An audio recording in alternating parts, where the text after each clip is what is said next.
Hi everyone! So for today's video, we are going to learn the Moivre'S theorem. By definition, the Moivre'S theorem is one of the most important and useful theorems which connects complex numbers and trigonometry. The name of the theorem is after the name of great mathematician de Moivre, who made many contributions to the field of mathematics, mainly in the eras of theory of probability and algebra. But before we dig deeper into this topic, let us recall the complex numbers in rectangular and polar forms. The complex number z in rectangular form can be expressed in this way. Z equals a plus bi. And in polar form, z equals r times the quantity cosine theta plus I sine theta. When plotting a complex number in rectangular form, the x-axis is the real axis, while the y-axis is the imaginary axis. We will move a units along the real units and b units along the imaginary units. And finally, this is where our point is located. In contrast, in graphing a complex number in polar form, we need to be focused on the circles. So this circle has an r value of 1. This second circle has an r value of 2. And this third circle has an r value of 3. And so on. So, let's say r is equal to 3 and theta is 60 degrees.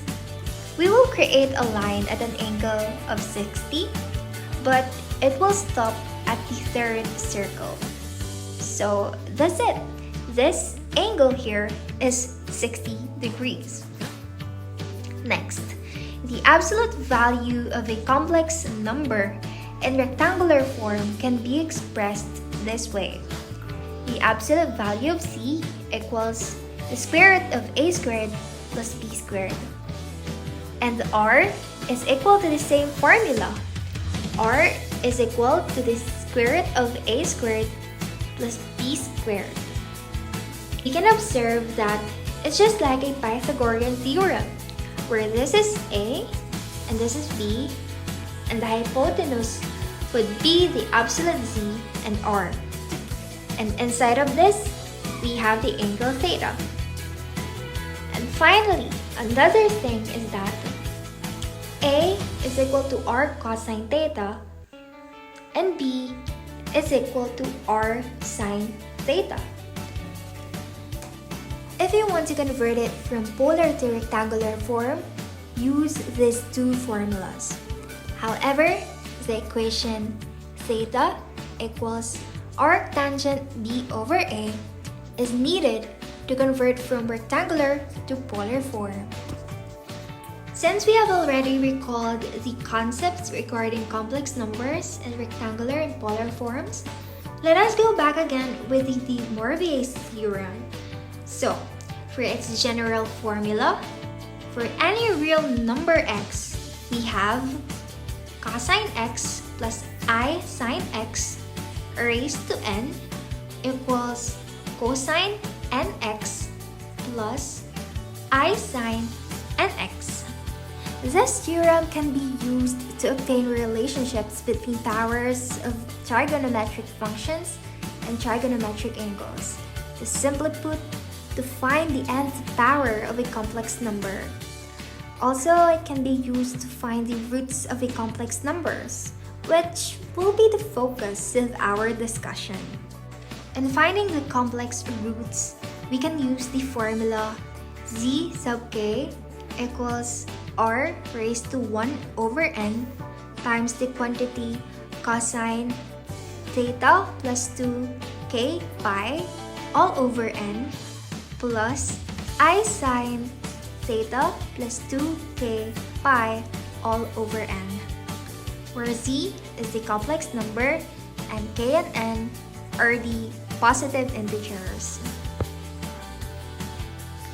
Let us now try the sample problem. By using the Moivre'S theorem, find all solutions in the selected equation, giving your answers in polar form. Z cubed is equal to negative 27i. So, let us look back at the concepts that are discussed before. Again, our formula is this one. Here, what we're going to find is the z sub k. And the values for k are 0, 1, and 2 because our given is a cubic equation. And our n would be 3 because, as mentioned, z is raised to 3. Basically, for all the complex roots that we will calculate, the value for n will remain the same. We already know the values for k and n, so all we need to do is find the values for r and theta. So, taking a closer look at the given, we can notice that the problem is in a rectangular form where z is equal to a plus bi. So, meaning for this one, a is equal to 0 and b is equal to negative 27. In finding r, we have a formula. R equals the square root of a squared plus b squared. So, we will only substitute the values for a and b, and we can now obtain the value for r, which is 27. Next is the theta.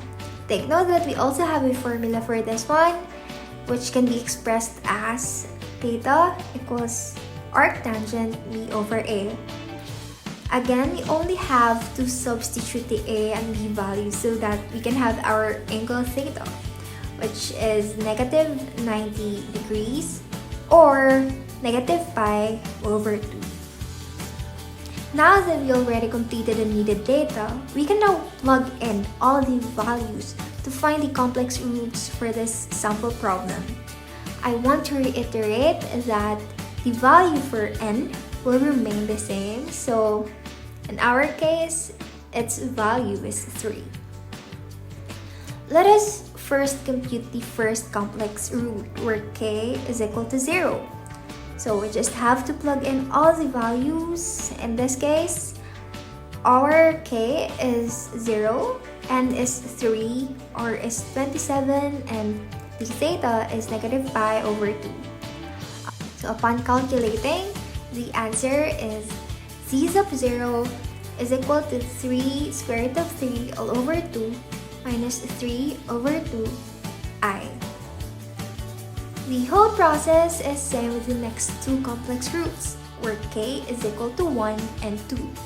We just have to substitute the values, then calculate it.